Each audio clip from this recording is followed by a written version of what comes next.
today's subject is about on diabetics, right? Diabetes itself is a big topic, and in fact, you will realize later that the coverage are quite extensive, and therefore you probably take a bit of time today. So let's start. How prevalent is the diabetes in the world? Basically, I think almost 10% of the world population today are having diabetes, right? And with half of the diabetes patients unaware that they are living with the condition. And you look at this map itself, the darker the color represent the higher the prevalence rate. And Asia, actually, especially China and India, these two big countries are actually rapidly becoming the global what we call epicenter of the diabetics itself.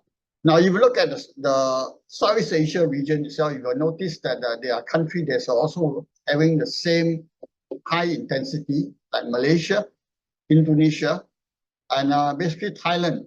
In fact, just to let you know, in Southeast Asia, Malaysia have the highest prevalence of diabetics in the Southeast Asia region itself, and followed very closely by Thailand and Indonesia. Okay, now,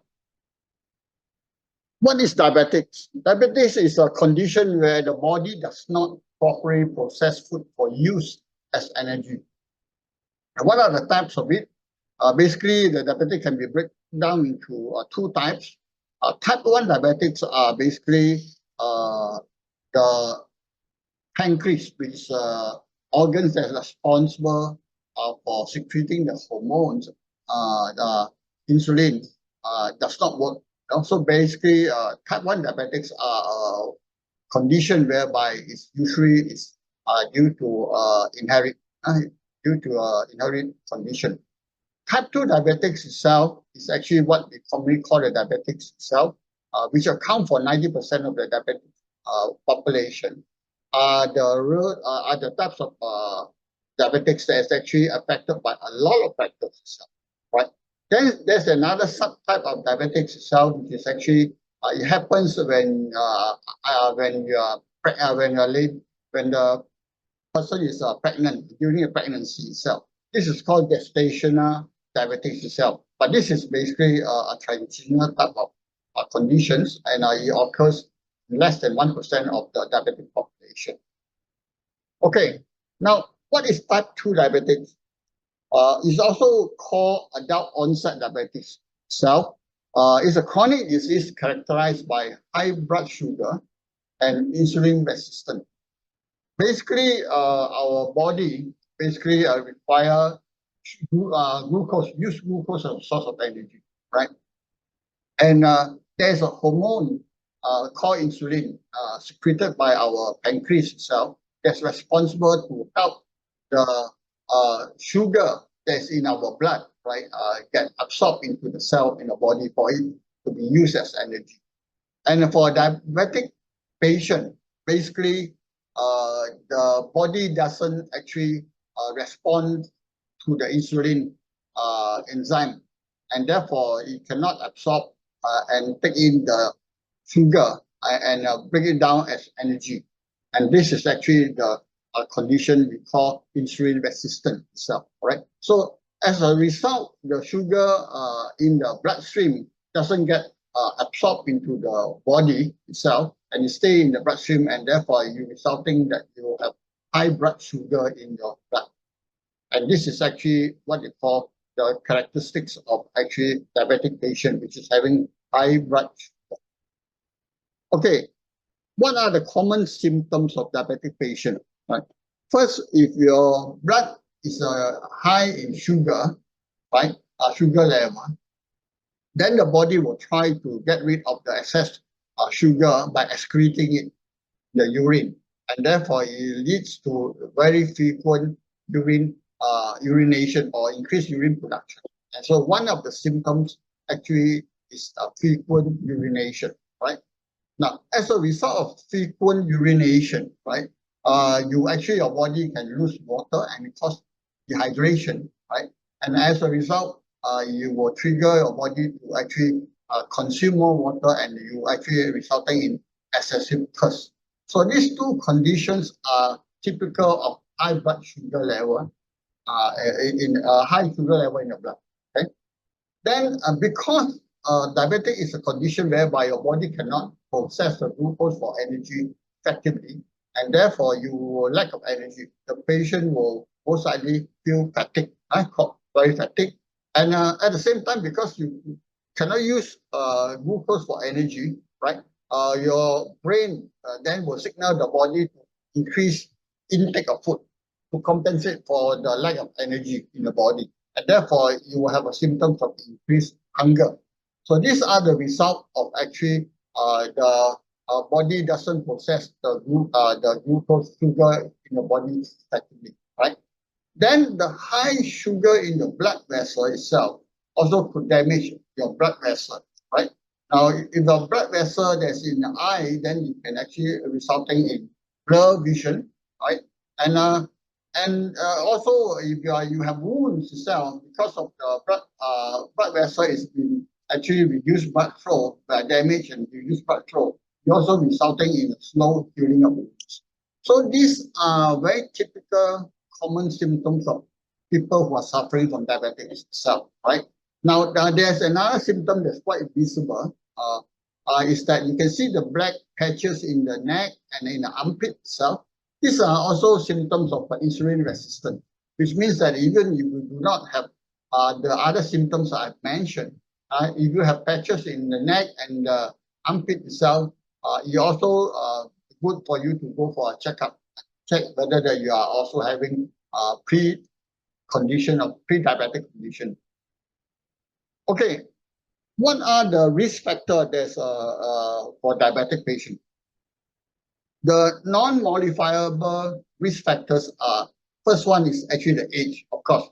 You can see from here, basically the risk of diabetic increases with age, particularly after age 45, right? And this is a chart of Singapore diabetic in 2004 and 2010. In Singapore statistics itself, right? You can see that actually at the age of 45, right, the prevalence of diabetic go up sharply.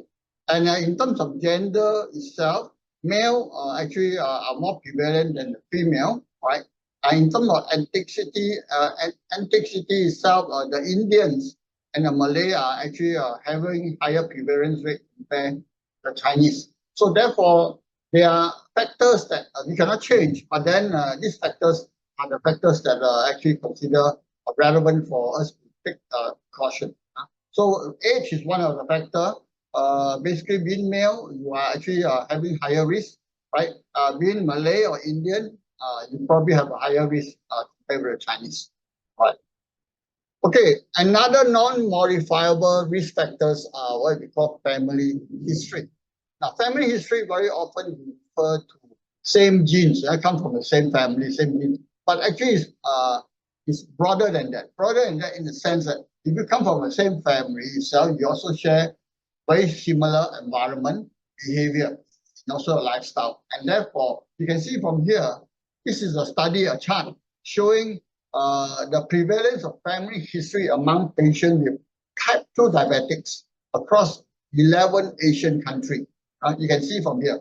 Now, you look at the country itself, the top country that having highest family history, prevalence of family history is Malaysia, which means that in Malaysia, right, if you are diabetes itself, 85% chances are is a family history related, right? Singapore is a second followed by a second rank, 71%, which means that if you are having your diabetes, 71% of it itself chances are is due to the family history relationship factor itself.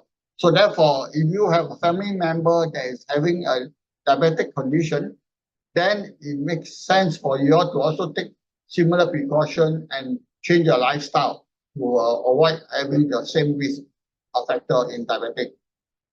Okay, what are the modifiable risk factor for diabetes itself? First, actually, the lifestyle factor. In fact, this is the key of diabetic prevention. You will realize later that in the prevention strategy itself, the key prevention for type 2 diabetics is actually focusing on actually the lifestyle factor itself, right? Now, what are the top 5 modifiable risk factors? The top one actually is obesity, right? So being obese will raise your risk of having diabetic. I will share with you the statistics and the details later, right?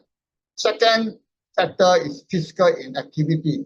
And being physically inactive can increase your risk of diabetic by about 1.5 to 2 times, all right?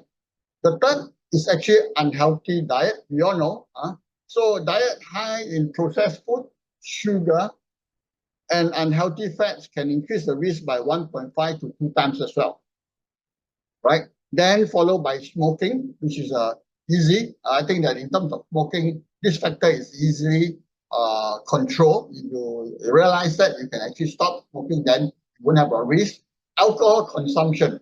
Now, how high alcohol intake can also increase the risk by 1.5 times. So we will discuss and we will actually just look at the details subsequently on each one of them. Okay, the first thing actually is obesity.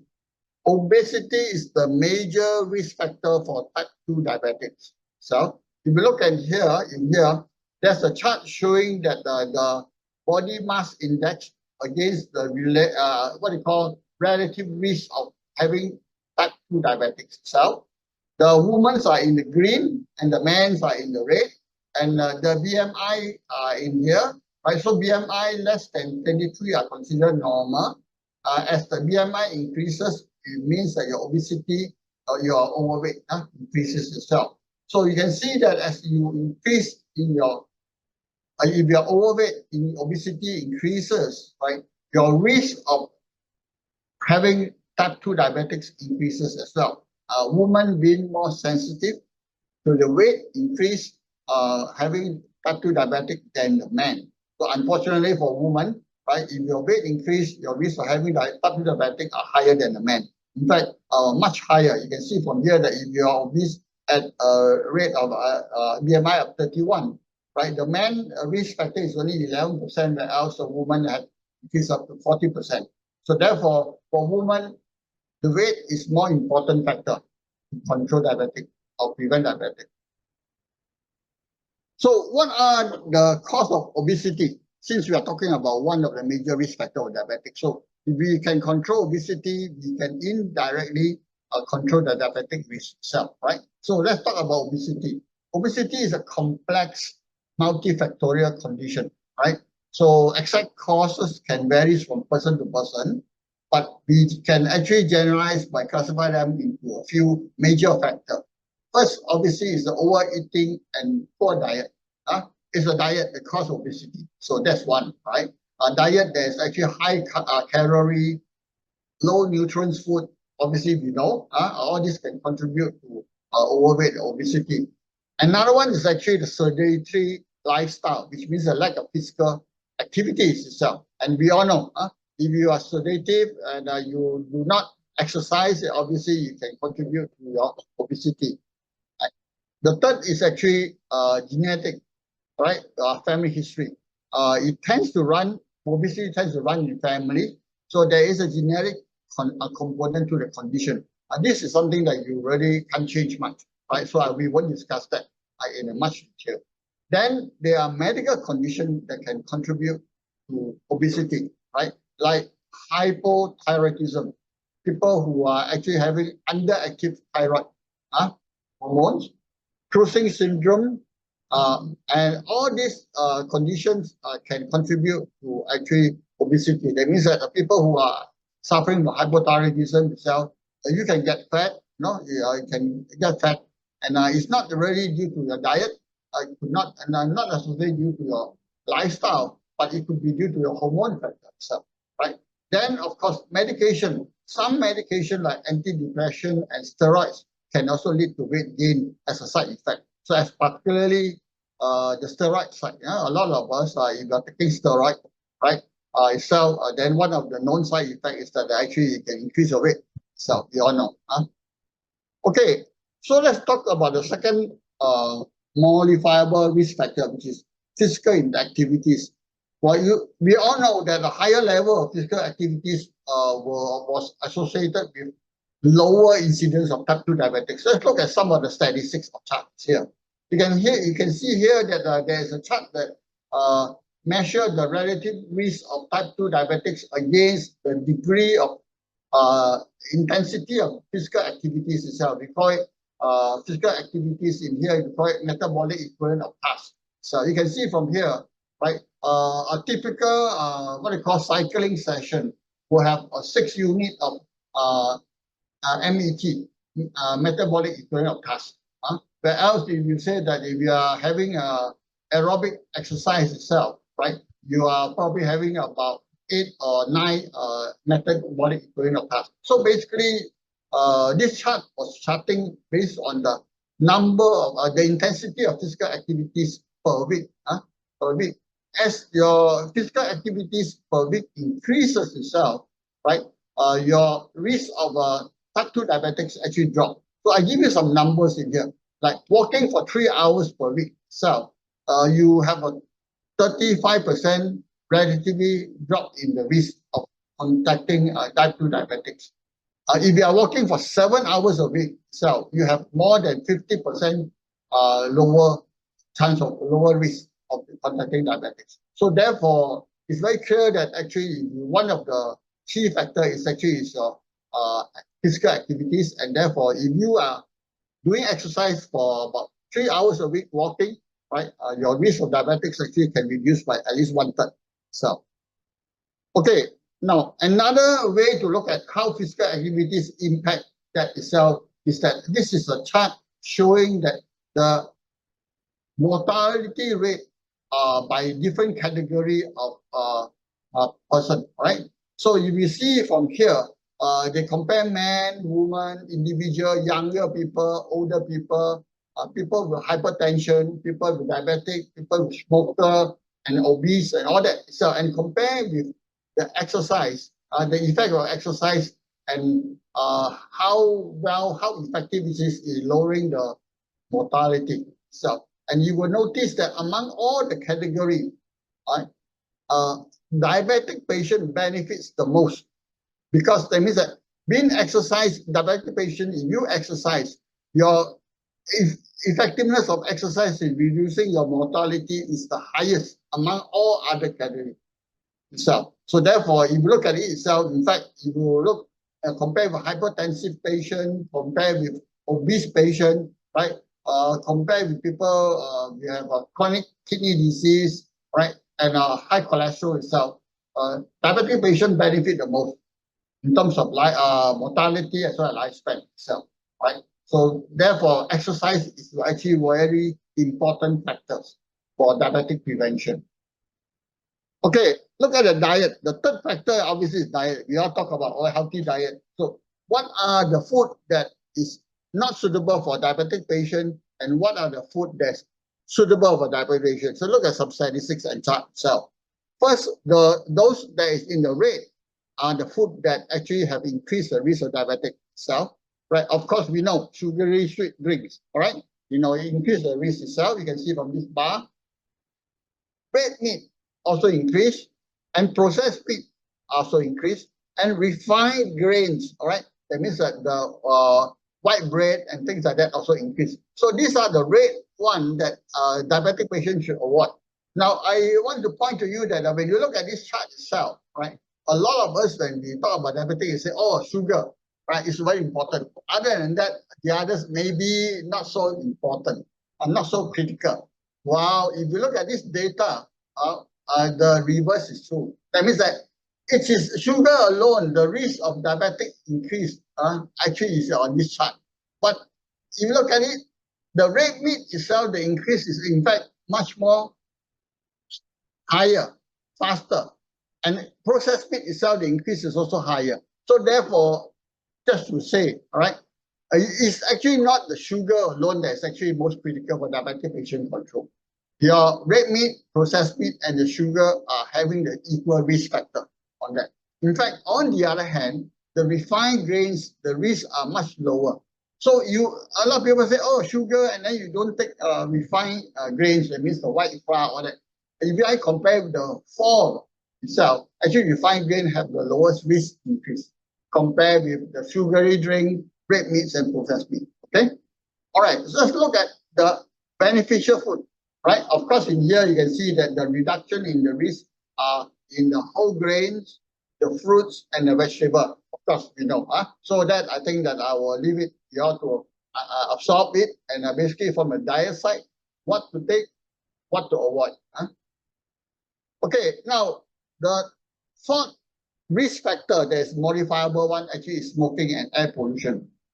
Actually, this is very interesting because when I spent some time doing the research and trying to collect the data, then I collected this information from China. Now, China have one of the world's highest air pollution problem in China. And China have a report that tracked the type 2 diabetic patient in the China for close to from 1990 to 2019, 19 years of tracking. So this is a very extensive data, right, on China population itself. You can see from there that China also do a very good breakdown as to the cause of diabetic in the population. So that means that what are the factors that contribute diabetic itself? And you can see in 2018 and here, right, I do a summary of the category of the risk factor that's contributing to the diabetic itself. Diet is the green one. The air pollution and the smoking is actually the red one. The orange, the pink color one, and obesity is actually the red one. All right. You can see that the proportion of the risk factor that contribute to diabetic patient in China itself. In fact, air pollution and smoking becoming one of the major factors. In fact, it's even slightly higher factor than the diet itself. Although that we all actually wasn't think about the air pollution as a key factor for diabetic itself. So in fact, this finding itself have a very key message. Air pollution is actually a significant risk factor for diabetic. And it's very important because from the China study itself, we beginning to realize that actually air pollution play a very critical role, especially for those that PM2.5 pollution itself, index itself, can increase the risk of diabetic by 10 to 20%. So it contributes to it. And if you look at it itself, in fact, in China, if you study the diabetic prevalence of diabetics and epidemiology of diabetic in China itself, you realize that actually diet is not the major issue in China. In fact, China also actually have quite healthy lifestyle. A lot of them are doing a lot have a physical activity itself. But why is it the incidence of diabetic is still increasingly rapidly in China? It is because of the air pollution problem. All right. So be aware that there is a new factor coming in that if you are having diabetic, basically air pollution, polluted environment, such as smoking, does contribute to the risk factor itself. Okay, what other condition that is actually considered a risk factor? There are medical conditions, right? There's two medical conditions that actually can increase the risk of diabetic itself. One actually is gestational diabetics, which means that during pregnancy, you have a risk of having the diabetic itself. All right. Now the reason is very simple because during the pregnancy itself, the body, the woman's body produce hormones that help the baby to develop. Okay, and this hormone can block the action of the mother's insulin, leading to actually the insulin resistance. And therefore, as a result, the mother's body might need up to three times more insulin to maintain the normal blood sugar level in your blood vessel, right? And therefore, if the pancreas cannot produce the additional enough insulin to overcome the resistance, then the blood sugar in your blood increase itself, and therefore this resulting in diabetics itself for pregnant ladies itself. Right? How prevalent is it? In Singapore, the statistics in 2021, Singapore live births affected by the pregnancy with diabetic insulin resistant pregnancy is actually 13,000. Right, the prevalence of gestational diabetics actually in the pregnancy itself is 23 in fact close to 24%, which is quite high itself. So it's not something that is actually should be ignored. Why? What are the risk factors if you're having during a pregnant and you are having diabetic? Okay, the complication of gestational diabetics for the baby is that you are resulting in excessive birth rate, right? Preterm birth, earlier birth itself, and then you have a respiratory distress syndrome, low blood sugar, and after birth, the baby might have increased risk of type 2 diabetic later in life. So that's for the baby itself. For the mother, is hypertension. You're having hypertension, and then you're increased risk of actually delivery and increased risk of delivering type 2 diabetic also later after the pregnancy. Right. So therefore, there are risk factors involved when you're having when you're pregnant, you actually get diabetic. But this is one of the risk factors. When you're pregnant, there's a chance that you might get diabetic because of pregnancy process. Okay, another one is that before we talk about that, okay, what are the what we call the supplements that is actually suitable for people who are suffering from gestational diabetic itself?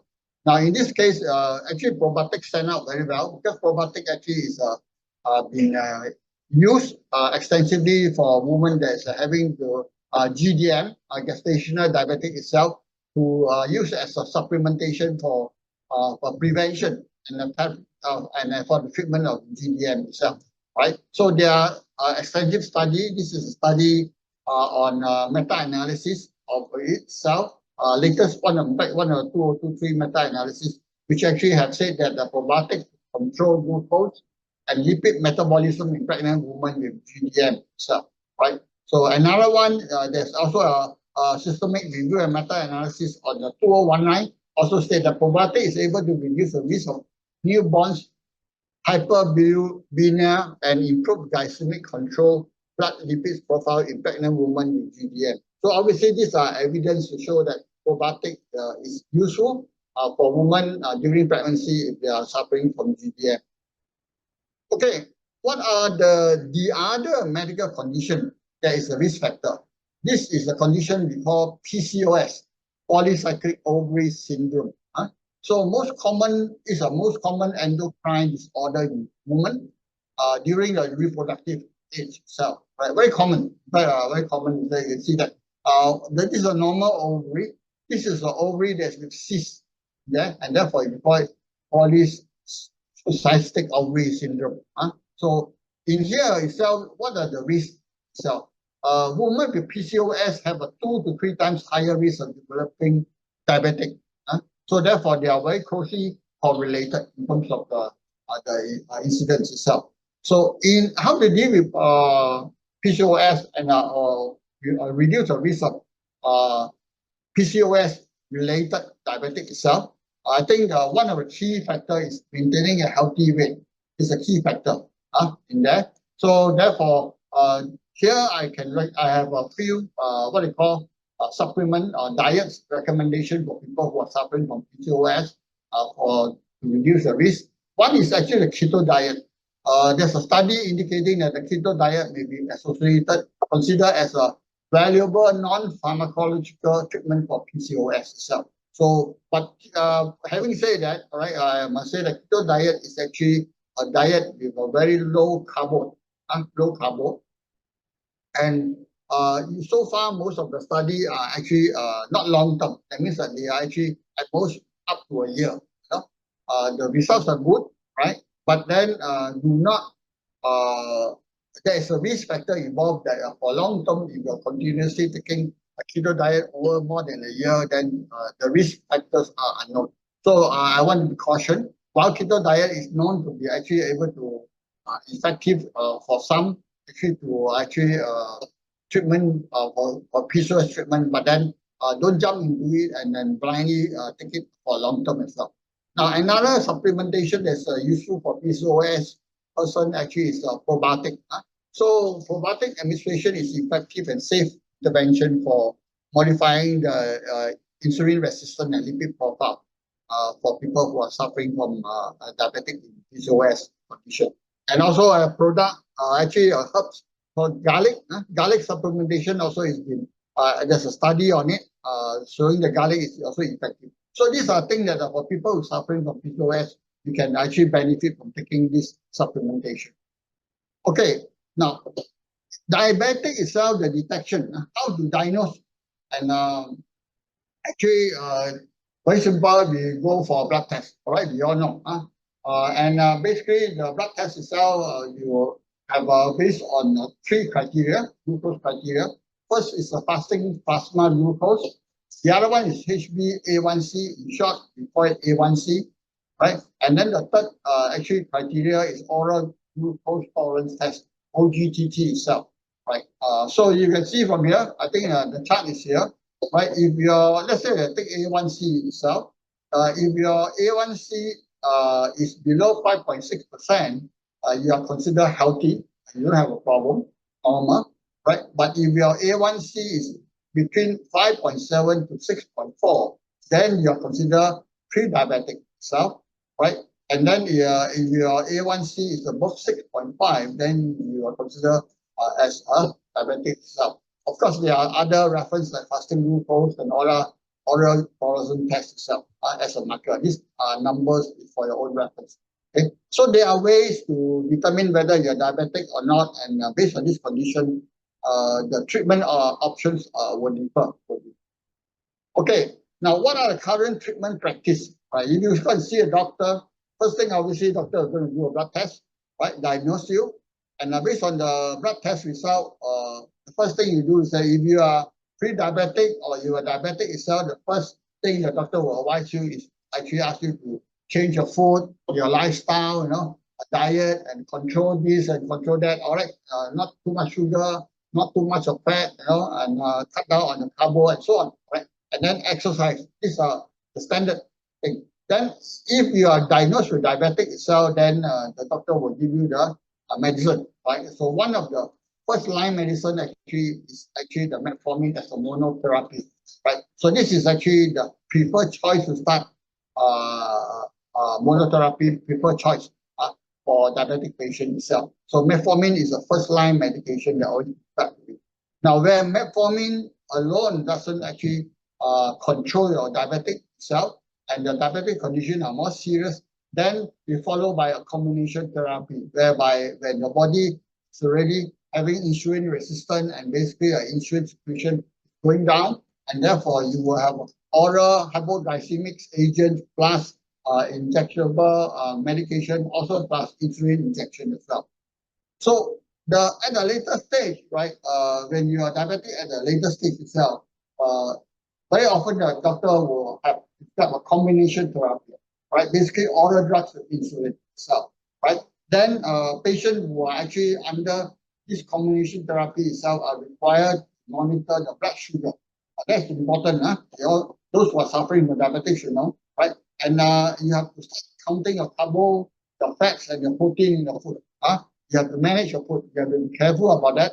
And doctor definitely will advise you to exercise regularly and keeping a healthy weight. These are quite standard protocol that you will have to follow. So now, the important thing actually is that when you are at that stage of diabetic treatment itself, the key thing for the supplementation part of it itself is to manage and prevent the diabetic complication, right? So not only that you are under treatment, but you also should prevent the diabetic complication from coming out, right? And there is a wide spectrum of complication diabetic can cause. I will explain a bit later, right? So in terms of blood sugar monitoring, for just notes for everybody, right? Depending on the types of insulin therapy you selected, right, you may have to check and record the blood sugar level at least 4 times a day. This is a common practice doctor will advise, right? Then in the American Diabetic Association itself, they basically recommend you're testing your blood sugar level before meals and snack, before bed, before exercise or driving. Right? These are important point, important point. So before meal you take, right? So right? Before bed also you should take a reading, and before exercise you take a reading. More so, take a reading yourself. Okay, now what are the diabetic complications? Now let's talk about the acute complication, because people who are suffering with diabetic and under insulin injection itself, the most important consideration actually is to avoid acute complication. Acute complication is very sudden and can be, at times, it can be life-threatening as well. Now, there are two acute complications. One is actually the risk of low blood sugar, very common, right? If you actually on excessive alcohol consumption, or you have prolonged fasting or starvation, or you have intense physical activities, right? All this can also trigger you having a condition, a state of low blood sugar itself, right? Of course, some medication also can actually, which increase the insulin level, can resulting in a sudden drop in your blood sugar because of insulin suddenly go up itself, right? So very important for people who are actually in diabetic treatment itself, uh, make sure that they do not actually go for excessive alcohol consumption.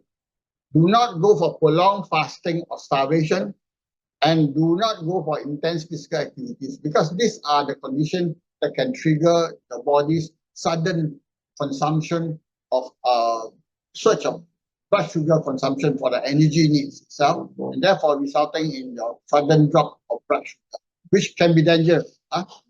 So therefore, the preventing strategy should be regular monitoring, right? And then eat balanced meal with regular snack if necessary, right? And then adjusting your insulin or medication dose based on your blood glucose reading for activities itself. All right. Okay. Now the other complication, the acute complication, is actually the diabetic ketoacidosis.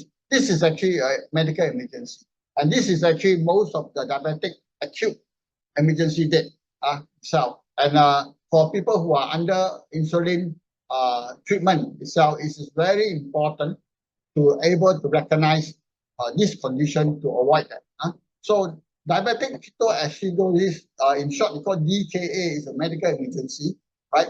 And actually, what are the common triggers? First, if you miss an insulin injection, right? Second, infection. Whenever you have an infection, you can trigger that condition. Stress, extreme stress, physical or emotional stress can also do that. So people who are diabetic itself, be very careful about stress factor. In fact, infections, when you get sick, there's nothing much you can do to get, except that even the avoid infection. But stress are something that a lot of people doesn't underestimate in terms of can trigger the DKA itself. Of course, certain medication also can affect the blood glucose level. So important thing is that actually you still have to actually have a regular insulin administration, frequent blood glucose monitoring, and keto testing. Now, actually, I added one chart here, is that because I realized that it's important to also for diabetic patients to recognize some of the pre-symptoms. That means some symptoms that you are about to have that itself to avoid the medical emergency situation.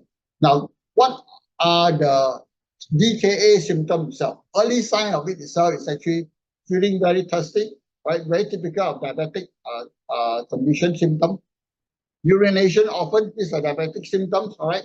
High blood glucose level. Now, these are symptoms whereby your blood glucose level go up. And then high keto levels in urine. Now, this itself, telling you keto level in urine, you won't know what is it. But actually, it's a fruity smell in urine. Sweet fruity smell is a ketone smell. So therefore, if your urine have a sweet fruity smell, that is telling you that you are having some early sign of the DKA itself. Now, when the DKA get serious, right, and the extreme sign come out, you basically will feel weak, you'll be dry, having flushed skin, you have nausea, vomiting, pain in the abdomen, and you have difficulty breathing. Now, very important, when you are having this sign, go for the medical emergency treatment, right? So it's important to recognize the sign because it saves life. It saves life itself. Okay, now let's look at the diabetic in terms of the natural history, right? So diabetic itself, right, is a slow progression disease itself. You don't have diabetic straight away onset tomorrow, today, don't have tomorrow, you don't happen that. It is a gradual process of progression. Now let's look at it itself. Basically, it starts from actually the pancreatic cell function, because the pancreatic cell, the beta cell function itself, is the one that is responsible for the secretion of insulin. So when the cell function go down, then the insulin secretion function will also follow, right? So you look at it itself, and on the onset pre-diabetic itself, normally your insulin secretion will still go up, right? But the insulin resistance will beginning to go up, and then your pancreatic cell function will start dropping, right? Now during the pre-diabetic stage itself, right, your what do you call the fasting glucose as well as the glucose after food, right? Actually, at a low level, they will increase gradually, and it is basically in that level that you are not detecting any significant difference in the glucose. So you are not considered sort of a diabetic problem.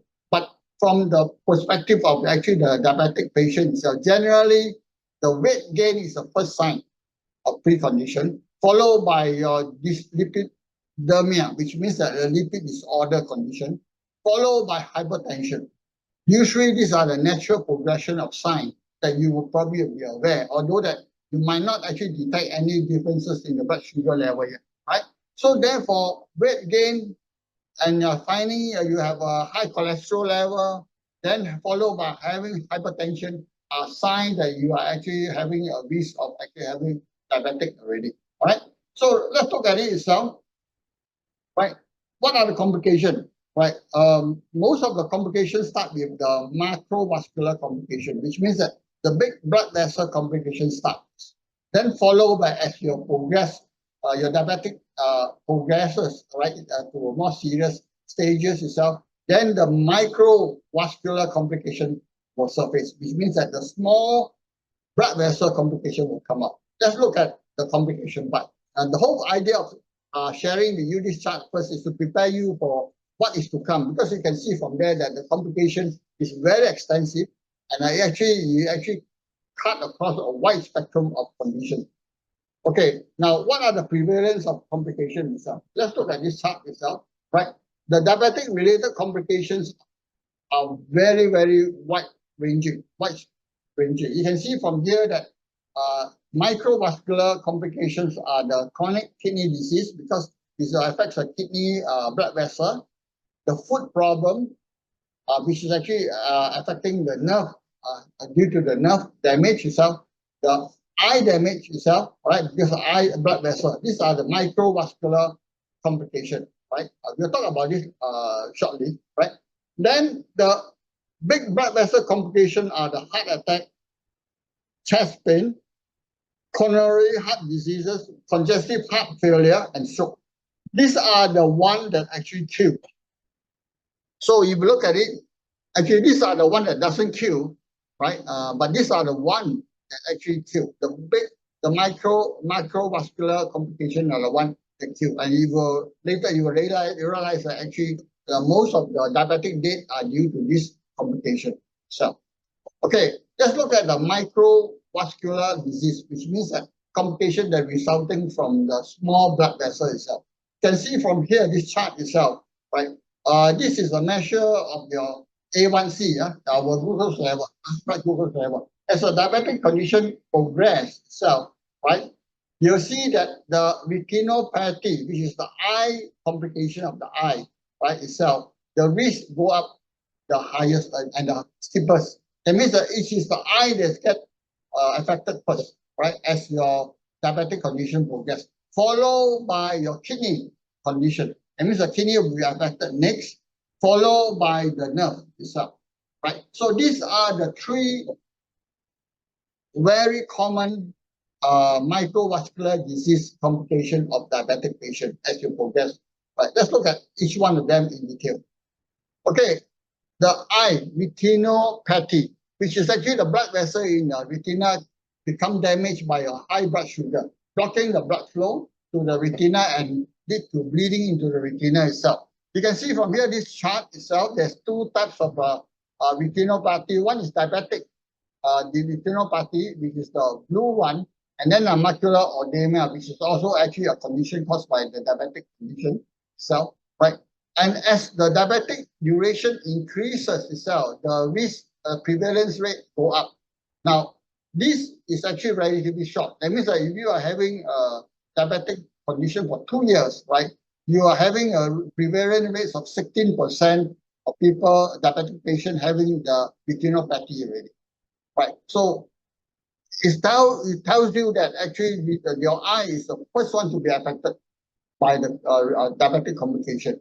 And it is because of this itself that it's very important, right, for people who suffer from diabetic patient. Actually, early stage of diabetic itself, they should go for early eye screening.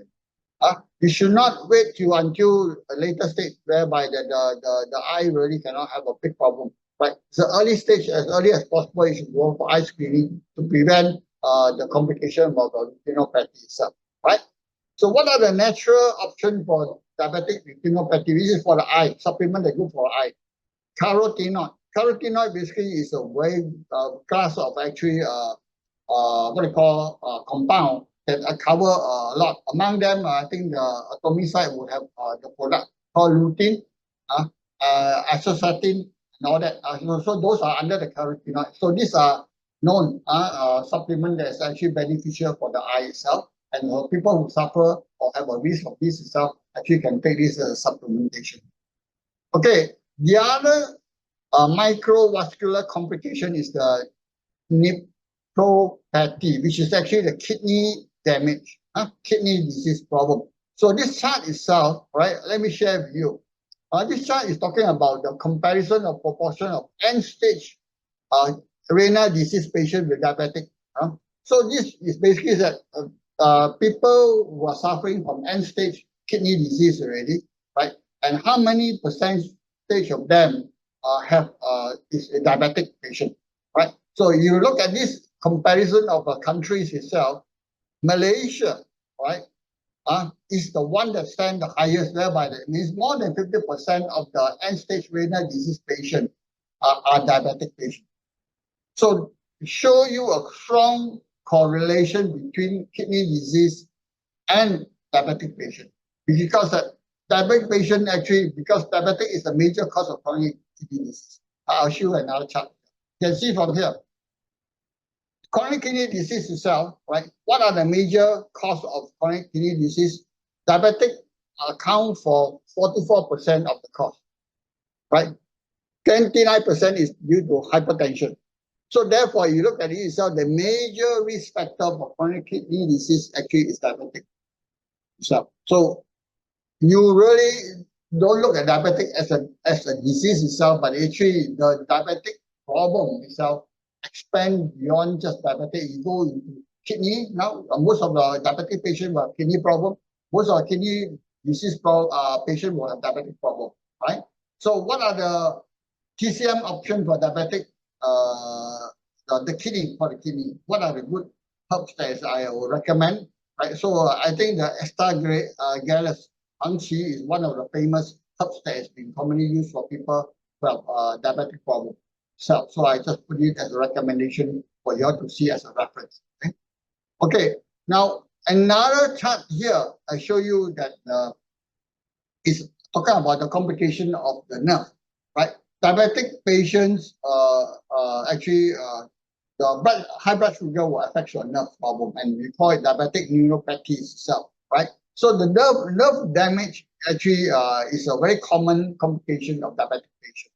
Now you can see from here, a chart here, the neuropathy increases with time. You can see from here that the proportion with neuropathy, that means the prevalence rate of the patient with neuropathy, as the years from diabetic diagnosis increases itself, the proportion go up. So if you are at the point of 15 years suffering or 15 years from diabetic, your chances of having the diabetic neuropathy is actually 50%. 50%. So although that this is a slower progression than, remember the retinopathy that I show you, the eye problem, because the eye problem is between 2, 3, 4, 5 years, straight away the risk, the prevalence go very high. And this is a very slower progression. But the complication of this nerve damage in the body actually is very, very complex and far-ranging. So some of the patterns of nerve injury in diabetic neuropathy are, you see from the leg, right? They have the hand and leg. So these are very common ones. The first common symptom is that you have tingling pains and on the legs and your palm, all that, right? Then followed by the thigh, then followed by this the knee here, But the more complicated one, the most complex issue, complicated one, are the one that affects all your organs, like heart, stomach, large intestine, small intestine, and bladder. This is actually the one that's causing the most complex complication of diabetic itself. All right. Now, let me show you first. All right. So on the nerve damage itself, so for the first symptom usually is not just pain. Of course, what are the pain? Most people who are suffering from diabetic pain itself, they actually 87% of it, this study itself show that 87% are having tingling or prickling sensation, right? 84% having increased sensitivity at the pain site. 90% have sudden bursting pain, right? And then 67% have burning pain. So there are different types of pain, but generally these are nerve pain. Pain, you will find that it is very common pain. But beyond the pain, complication of the pain itself, actually when the diabetic condition, the blood sugar damage your nerve, there is a type of nerve, a system of nerve that actually is most damaging for you. This is called autonomic neuropathy, which means that this is your systematic, your systematic, symptomatic and the parasympathetic nerve system. Nerve system in your body that actually govern, regulate your organ function, like your pulse, your breathing, right, your digestion, right, and your metabolism, and so on and so forth. These are nerves that govern the regulation and normal function of your body. Right? And if these nerves are damaged, so then you have a lot of complications that a lot of people will now know. Okay, if I'm diabetic, why am I having this? For instance, what are the problems? You have hypotension, low blood pressure, right? You have gastric, you have diarrhea. This is diabetic cause diarrhea. Diabetic patient can have diarrhea, right? Because of the nerve damage in there. You have erectile dysfunction, sexual function. I cannot perform my normal man duty, right? A bladder function cannot control the bladder, right? And so on and so forth. So also even the sweating itself, right? Sweating, smelly sweating. So these are all the complication arises from the nerve damage of your sympathetic and parasympathetic nerve system, which is a nerve system that is actually supposed to regulate your body itself.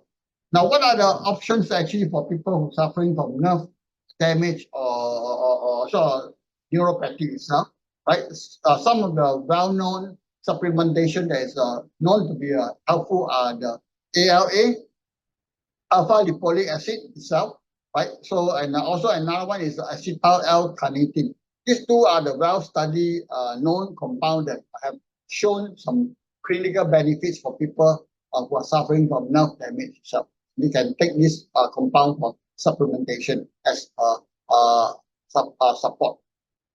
Okay, now let's look at the big blood vessels complication itself. The big blood vessel complication can divide into three subsections. One is actually the coronary artery disease, which is resulting in the complication can be heart attack, heart failure. This one is they are usually fatal, quite deadly, right? So CAD itself is one of the major complication of diabetic patient. The other complication is actually the cerebrovascular disease, which is the brain, blood vessel of the brain. So actually the complication is stroke, we all know. Stroke itself, right? And the third class of it itself actually is the peripheral vascular disease, which is actually the blood vessel of your peripheral limbs, your legs, and your hands itself, which is resulting in swellings and pains itself. Right, let's look at the details. Okay, the prevalence of the macrovascular comorbidities in type 2 diabetics itself. You can see from here that type 2 diabetic patient, right? 32% of them will suffer from any form of CVD itself. And 29% of the diabetic patient will suffer from a condition called atherosclerosis, which is basically the blocking and hardening of your blood vessel. Right? And also 21% will actually suffer from coronary artery diseases itself. And then close to 15% will suffer from heart failure and 14% will suffer from chest tightness, basically heart pain. Then 10% will suffer from heart attack. So it's very common to see diabetic patient having cardiovascular disease together with them. Very common. Now, if you look at it from the mortality of a patient with diabetic itself, diabetic patients die of what? 55% of diabetic patients die of heart disease. This is the major cause of death of diabetic, right? So if you look at diabetic, the fear is not die of diabetes DKA. Actually, the fear is die of the heart disease. And we are suffering from diabetic condition. Your death actually is caused by the heart itself. Then 10% is by cerebrovascular, which is actually the stroke, right? Then 13% only by the diabetic DKA condition. So you can see that the major causes of mortality in patients with diabetics actually is in the heart disease itself. Okay, let's look at some of the CVD mortality risks, right? You can see from here, right? Here we basically have three very common actually thing. People suffering from diabetic, people suffering from hypertension, and people suffering from high cholesterol. So these three conditions itself. We compare the risk of them in terms of death from any cause. Any cause means that you're death of dying. You can see that the diabetic patient carry the highest risk factor of death from any cause. Right. So this is what any cause in this case is CVD cause. That means the cardiovascular disease death itself. Right. So diabetic patients have the highest risk factor for death from cardiovascular disease itself, followed by hypertension and cholesterol problem.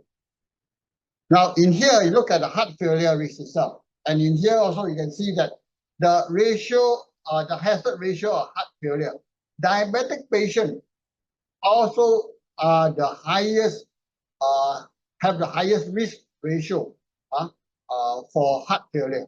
You can see that this chart is stratified by different age group, right? But it doesn't matter. You look at it as a whole. Other than those who have previous heart attack and have previous heart palpitation, right? The risk of all the other group itself, like smoker, hypertension, obesity, actually diabetic have the highest risk of heart failure. So therefore, heart failure, cardiovascular disease itself are the major complication and risk factor for diabetic patients. Okay, what are the supplement or product or compound that's actually known to be benefiting people who suffer from heart failure? Right, there are four that I put it here. They are well studied and they are actually clinically validated with some efficacy in there. Photon is one of the most famous one. That's actually even the German Commission E Europe have approved the use of it for patients suffering from heart failure grade 2.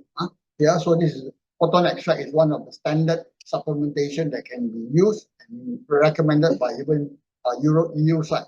Right, asparagus is a very famous Chinese herbs that's actually used for cardiovascular diseases itself. Right, there's extensive PCM literature and study on talking about use of asparagus for heart problem. Pented ginseng, same. Ginseng also is well studied. There's a very credible systemic review and meta-analysis have said on that also, talking about it actually can address blood pressure and reduce the blood pressure patient with hypertension. Then, of course, selenium and coenzyme Q10 are well-known supplement that has been actually long in use for people who have actually heart disease itself. Right. Okay, now let's look at the heart attack risk relation to the diabetic complication, so heart attack risk itself. Here I have two charts. One chart actually is a patient with diabetic and their survival over time of how many years? This is all over a times of 12 years. Okay, right? And the other chart here, the bottom chart here is actually patient without diabetics itself. So if you look at it itself, if you are suffering from diabetic itself, over the time of 12 years, actually not even 10 years, 10 years itself, your chance of survival from heart attack actually drop to more than 50%. That means that your chance of actually having a heart attack is 50%, right? Whereas if you are not suffering from diabetic itself, the chance of your actually survival actually is actually you only drop the you only drop 20%, right? So it's about 20% itself. So therefore, there's a big difference between the diabetic patient risk of having heart attack compared with non-diabetic patient itself. So it's important that if you're suffering with diabetic condition, the thing that you should take care of are not just only diabetic or your glucose. Actually, you might have a higher risk of dying from heart attack as well. Okay, the stroke, same thing, right? If you look from here, the stroke is also a major risk factor. In fact, diabetic patients have a slight increase in your diabetic condition itself. The risk of the stroke have actually increased significantly very early on. Although hypertension is one of the risk factors for stroke, but if you look at this chart itself, in fact, the diabetic risk increased more significantly earlier than hypertension. So hypertension is only when you have a later stage where your hypertension are more severe, then your risk becomes high, right? But at the lower stage where hypertension is like stage 1, you don't really have a high risk compared with diabetic patient which have a diabetic condition itself. So stroke is also a major risk factor for diabetic patients. Okay, what are the TCM therapeutic that is commonly used for people who suffer from what they call stroke or risk of stroke or having acidosis itself? So one of the compound very famous now in the supplementation side is nattokinase, right? Of course, I think we will as far as concerned, Atomy have ginkgo and natto, right? So the ginkgo natto product, actually nattokinase is one of the ingredient in there. So it's actually a known anti-thrombotic natural ingredient compound itself. Then there are two other compounds that's commonly used. One is lumbokinases. This is very commonly used in China because it's actually from the earthworm extract from the earthworm itself. Is a very powerful anti-thrombotic compound itself. Then the other herbs, which is very famous for the heart disease itself, is the Pendex noto ginseng. This is a sanqi. In Chinese is sanqi. It's not a normal rensen. It's nothing. It's a totally different species itself. This is a sanqi or tianqi. Okay, so this is famous for blood stasis. This is a herb that is well known in TCM, used for blood stasis for blood circulation. All right. Okay. Now, what are the prevention strategy for diabetic? So the first thing is that the prevention strategy can break into two forms. First is that if your diabetic is actually talk about primary prevention, our strategy actually is based on reduction of the risk factor or modify the risk factor, right? Then for the secondary prevention, basically we want to detect early and then intervene, right? So this is actually the approach currently on the prevention strategy for type 2 diabetes itself. So lifestyle modification is the cornerstone method to prevent cardiovascular disease as a first-line strategy in type 2 diabetic. So very important. Lifestyle modification is also your primary prevention strategy. Basically, it's one of the most important approach to reduce the risk. Now, the key one is actually to lose weight, right? So current approach in obesity management is that take a good quality diet, you all know, right? Exercise, do a good exercise and have a minimum of 150 minutes moderate weekly activity if possible, right? That is a recommended. In fact, this number is actually a good number, a very optimal number. I will basically will talk about this, why this number is being arrived at my next talk, which is on hypertension, right? I won't talk about it because there's too much of things today to cover already. Okay, now what are the nutraceutical for obesity? This is very important for all of you because it's going to be the key thing that we're going to talk about subsequently on the product itself. Probiotic is effective for obesity, so it's useful. Probiotic application is very wide ranging. It's not only for diarrhea, for GI health and all that itself. for immunity, but actually it also actually very useful for obesity itself. There's plenty of study now, reports now talking about how effective probiotic is for diabetic patient, right? It help in diabetic patient, help in obesity as well, right? I will just skip this. You take it that this the scientific study that I have actually selected for you all to as a reference itself. Okay. Then another two compound, which is actually the tea. That is easier for you all to understand. One is green tea. Green tea also has been known to able to improve your cholesterol level and level. So therefore, it also helps in obesity management. A lot of our product in market also actually use green tea extract as part of a component in obesity management, weight management. Then black tea. Black tea actually also can reduce your cholesterol as well. In fact, there's a study I'll show you later, right? The black tea is much more potent than the green tea in its lower cholesterol effect itself. There's a comparative study on black tea and green tea extract, and black tea is more potent in fact than green tea. Okay. Now, so the prevention side, other than the weight management, right? Physical activities is the key one. Now, physical activities, I think that I've said already, 115 or more minutes a week moderate exercise, right? Now, you can see from here the risk reduction. If you are suffering from pre-diabetic cell, you have a 36% of risk reduction. But if you are having a risk of cardiovascular diseases, you have a 41% reduction if you do exercise. Obese, you have a 56% reduction. And for most of us itself, general population who want to prevent diabetic, actually exercise will actually take us more than 57% risk reduction. So you can see from here that if you are normal person that you want to avoid reduce the risk of diabetic itself, exercise is the easiest way to achieve. Right? Now, when you are in diabetic, it's very different. But you are normal, then you want to avoid having diabetic itself. Doing exercise is the easiest thing, right? And you have the most effectiveness in that. Okay, now how to exercise? Let me talk about exercise itself. So obviously that I just put a bit extra this chart for everybody to be more practical in that. So telling everybody you exercise 15 minutes itself, but there's many ways to exercise, right? So let's say that if you exercise, most of us will exercise. If you can buy a watch that can measure your pulse, right? So it is based on your maximum heart rate that you actually determine which stage of exercise you want to do, right?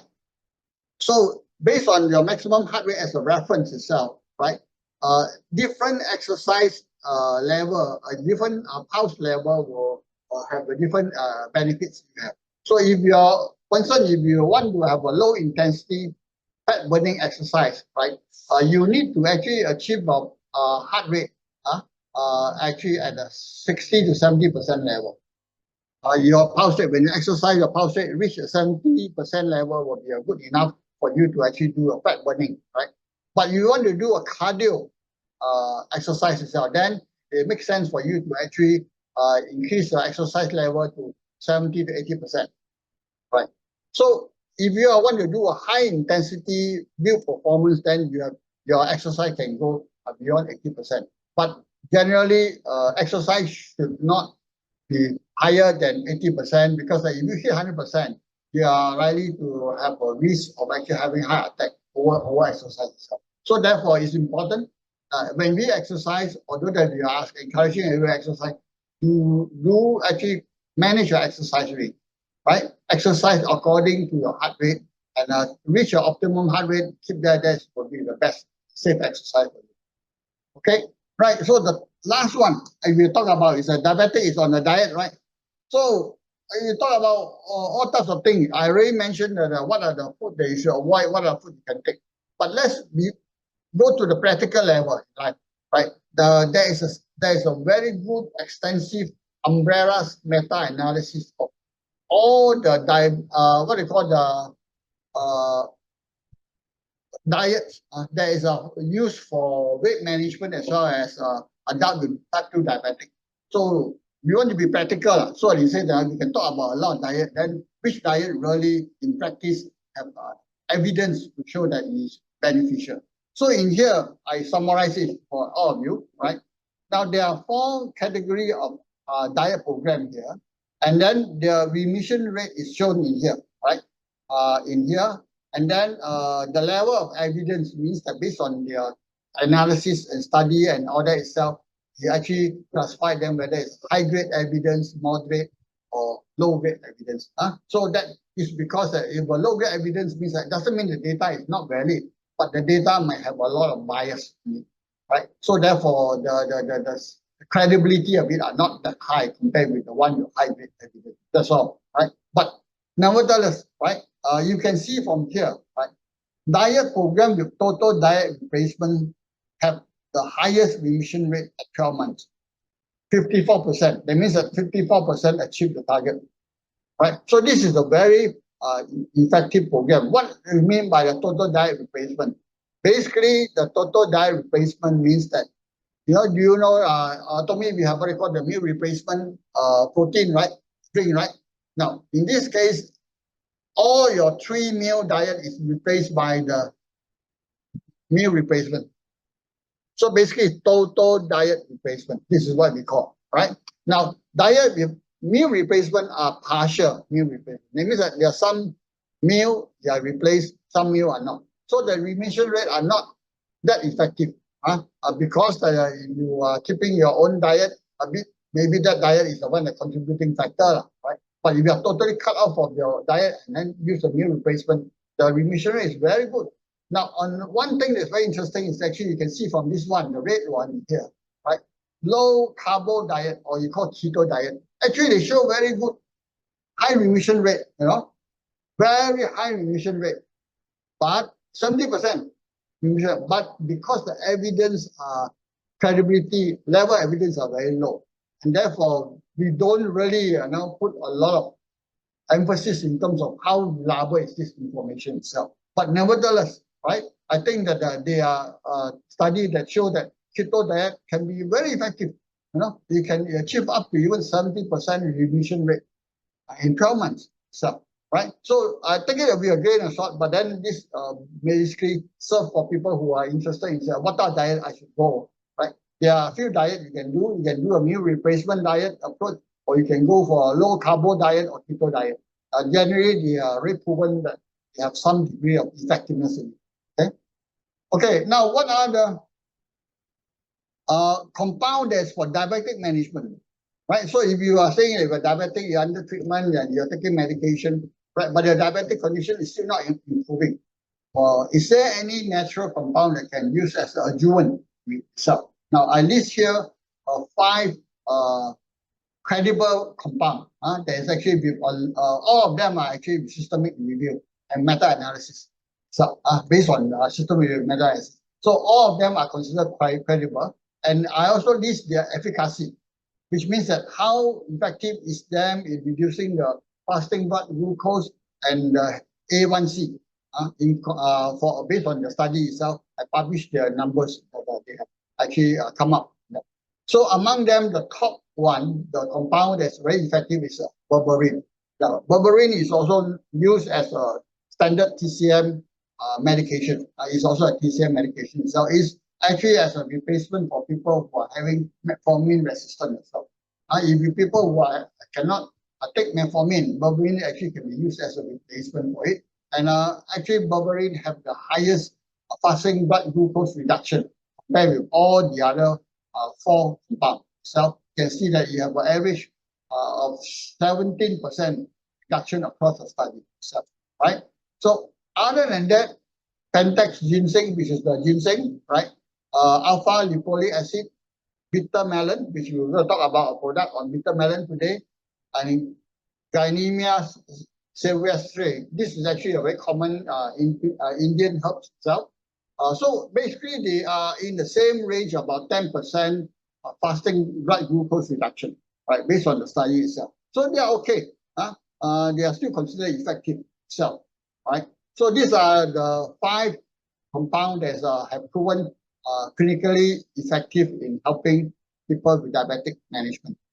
Okay, now let's talk about Atomy product. So much is that. So the first product that we're going to talk about obviously is the bitter melon extract itself, right?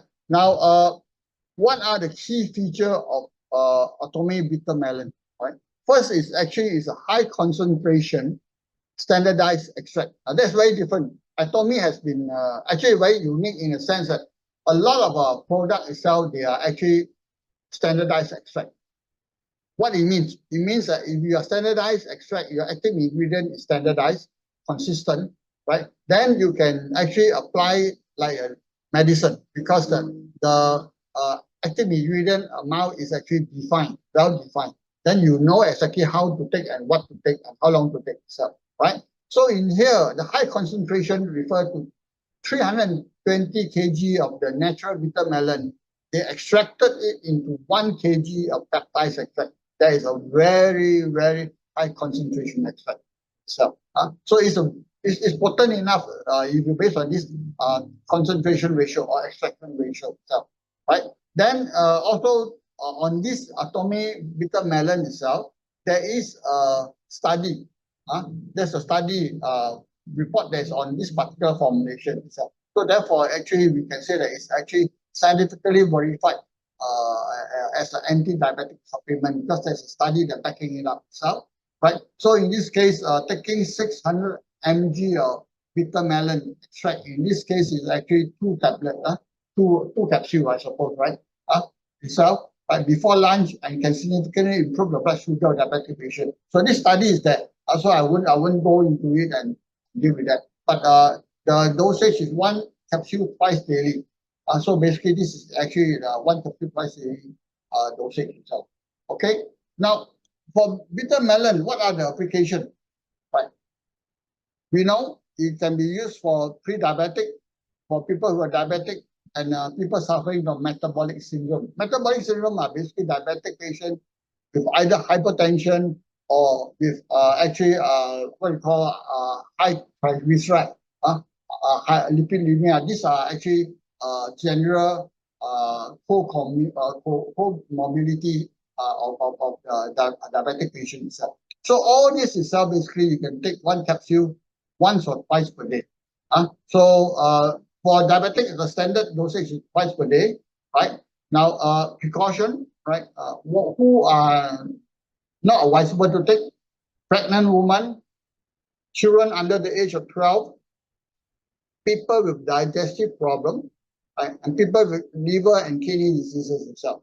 So do be careful. Although that we talk about diabetic, and then if we talk about kidney disease, you will say, hey, well, diabetic also have kidney problem, right? So that means that if they have a diabetic problem, they have kidney problem, then I cannot take. No, this condition whereby the kidney function is really affected at a severe state, right? So remember that when we talk about liver kidney disease, generally for liver itself, basically we are talking about the condition whereby the is not compensated. So for kidney disease, basically we're talking about CKD stage 4, stage 5. Then you have to be careful, because where your diet is under control, right? And then of course then everything else need to be monitored. So as far as concerned, then stage 3, stage 2, stage 1, stage 2, and in fact up to stage 3, generally you are not required to regulate your diet anyway. So it's not so much of a concern on that. Okay. Now the next product I'm going to talk about obviously is the Homsandan, right? So in this case, just to let everybody know, right? If you look at ginseng itself, we basically in the market we talk about Chinese ginseng, talk about Korean ginseng, you talk about American ginseng, right? That actually Chinese ginseng and Korean ginseng are the same species of ginseng. They are called Pentax ginseng, scientifically under the same species, except that Korean ginseng is a steamed Pentax ginseng, whereas Chinese ginseng is a dry, raw, dry Chinese Pentax ginseng. That's all. The difference is the process of it itself, right? But American ginseng is very different. They are of different species altogether, so not to be confused. So in terms of pharmacological function, American ginseng are also very different from the Korean or Chinese ginseng. But Korean and Chinese ginseng have very similar function itself, right? Now, what's so special about Homsandan? Again, Homsandan, first of all, is a standardized red ginseng extract. You have very high ginseng oxide concentration. Right now, the 1 stick of the 1 gram of the red ginseng concentrate that the Homsandan have contain 200 milligram of ginseng oxide. So it's about the concentration ratio is about 10 to 15 times, basically, if you look at the raw itself. So therefore, it's a very high concentration purified form of ginseng, not the normal ginseng powder, remember, so not to be compared.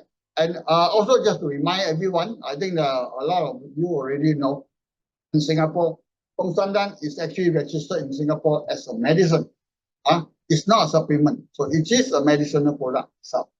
Okay, now what is the application for Homsandan itself? Basically, the ginseng application. Ginseng application is very wide-ranging. Among them is improved mental and physical performance, like antiphytics, and especially good for people who suffer from chronic fatigue syndrome, right?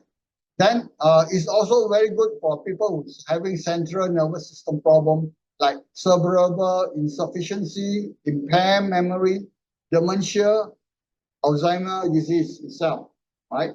And also, as we mentioned here, right, it's actually effective for people who suffer from metabolic disorder, like type 2 diabetic, right? It helps to lower the blood sugar level, lower the your cholesterol as well, and improve your good cholesterol. And also, it's a very good supplement compound actually for cardiovascular disease protection against CAD, cardiac hypertrophy, heart failure, hypertension, arrhythmia. And in fact, for red ginseng, it actually can help in also reduce the hypertension as well. And so we try to prevent complication of arrhythmia itself. Infection disease itself, okay, is suitable for people who suffer from respiratory tract infection. And of course, some people take ginseng actually for the sex drive side. Okay. Now, Homsandan as a medicine, so there's certain precaution, right? While it's a medicine, you have its potency. There's also a group of people that should be careful about not taking. Pregnant lady, breastfeeding, children under the age of 6, people who suffer from severe kidney diseases like CKD stage 4 or end-stage renal diseases, dialysis patient, which is CKD stage 5, right? Severe liver diseases like cirrhosis patient, right? And people who are suffering from bleeding with aneurysm. So if you are actually taking medication, especially medication like anticoagulants, aspirin, inflammation, NSAID, which is actually the painkiller, NSAID, steroid, right? Estrogen, right? And drugs that decrease blood sugar, which is actually what you call the diabetic drugs itself. You talk to your medical physicians about taking it, because that concern if you're taking that itself, this might interact with the medication function itself.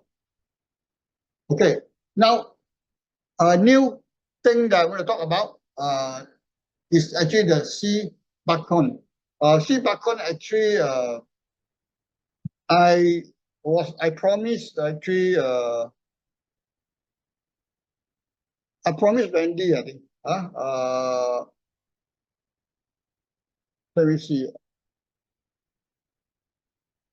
I promised Mandy some time ago. So she mentioned in Malaysia, Mandy from Malaysia was talking about sea buckthorn, and then I should talk about it itself. But sea buckthorn actually is actually a very good oil. For Malaysia product, a very good oil. You have omega 3679 oil. Basically, is a product that contains a wide spectrum of omega product itself. But among them, actually, one of the applications that sea buckthorn actually use is that it can help to actually regulate the glucose, right? You can see from here that the function of sea buckthorn in here, right? It can help to regulate the glucose. It can help to regulate the lipids, right? It can also have cardiovascular protection. These are the key pharmacological functions of sea buckthorn. So you do not have to worry about all the others. So, but basically, I just show you that there's extensive study of C-buccan in terms of pharmacological function, but we can actually consider under these three categories itself. Now, under that itself, if you look at the C-buccan itself, right, among the ingredient itself, there's one ingredient called palmitonic acid itself. Palmitonic acid actually is the one that actually at this moment consider one of the key ingredients in C-buccan, because the C-buccan is a food that have a high palmitonic acid product.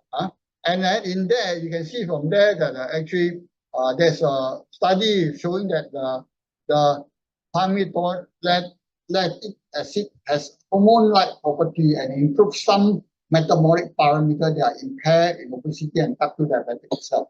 Basically, there is enough there's study to show that C-buccan oil actually helps in people with diabetic patient as well. So it can be used for diabetic patient, benefit by diabetic patient in taking C-buccan oil itself. The dosage recommended in the Atomy's product itself is actually 2 soft-gel per day, which is equal to about 100 mg per day. So the dosage. Okay, now the third thing is actually the last one is actually we talk about the black tea. Remember, we talk about the tea itself. It also helps in reducing the glucose level, right? And basically, look at it itself. The black tea can be oolong cha, can be guanyin cha, can be pu'er cha. These are all black tea itself, under the black tea itself, right? They have a function of anti-hyperglycemic, which is actually reducing blood sugar, anti-hyperlipidemic, which is reducing the cholesterol, and antioxidant effect. These are common effects. Now, what's so special about the pu'er cha of Atomy again is that it's not a normal tea. It's not a raw tea. It is a tea extract, and this tea extract is an extract of equivalent to 34 cups of tea for 1 stick of the pu'er powder.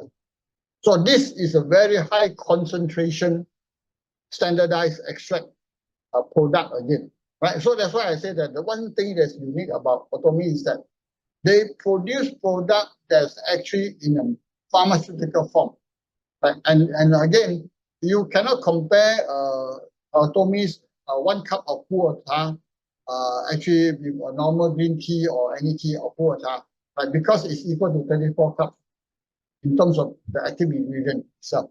So, of course, when you drink Atomy pu'er cha, don't overdose also. So remember, if you can drink, it's a very good tea and it's very effective. Actually, it's very useful for people who are having diabetic condition or having obese weight management condition. Okay. Now, some of the study I've just extract. Don't have to worry. You just believe me. Basically, I say that black tea consumption is significantly lowers the serum concentration of the cholesterol, right? As far as concerned, also the black tea extract can reduce blood cholesterol level in many human studies and obese studies. These are all the studies, right? Now, one study I show you is that the fermented black tea leaves are more effective on their growth suppression and hypolipidic effect as compared to the non-fermented green tea leaf itself. So I show you that, remember I told you that black tea is more effective than the green tea. This is one of the studies that actually also shown that. So basically, right, the black tea pu'er cha is also a very good tea for people who are suffering with diabetic or people who actually want to manage weight management or cholesterol problem. But remember, do not overdose. The safety limit for actually the black tea extract actually is 800 mg per kg per day for black tea extract. So this is a reference. But I mean, this number, most of you will not mean anything. But what it means is that actually you have to take up to 50 packets of Atomy pu'er cha at one time, one go, in order to have reached the what they call the toxin limit itself. But having said that, doesn't mean that you can drink a lot. No need to drink a lot. Actually, 1 cup to 2 cups a day is more than suffice to actually have its effect to benefit you. Okay, so other product that's relevant in the talk today, I wouldn't touch the detail, would be the ginkgo and natto, anti-thrombotic product itself, right? And then the green tea, Of course, green tea is not as potent as pu or thai in the fact for diabetic. Then noni also, noni I've covered in the earlier session. I would cover that itself, right? Also, lutein, as you know, for the eye problem, lutein is one of them. So these are a product that actually basically is covered in this talk. Okay, that's end of my session. I pass back.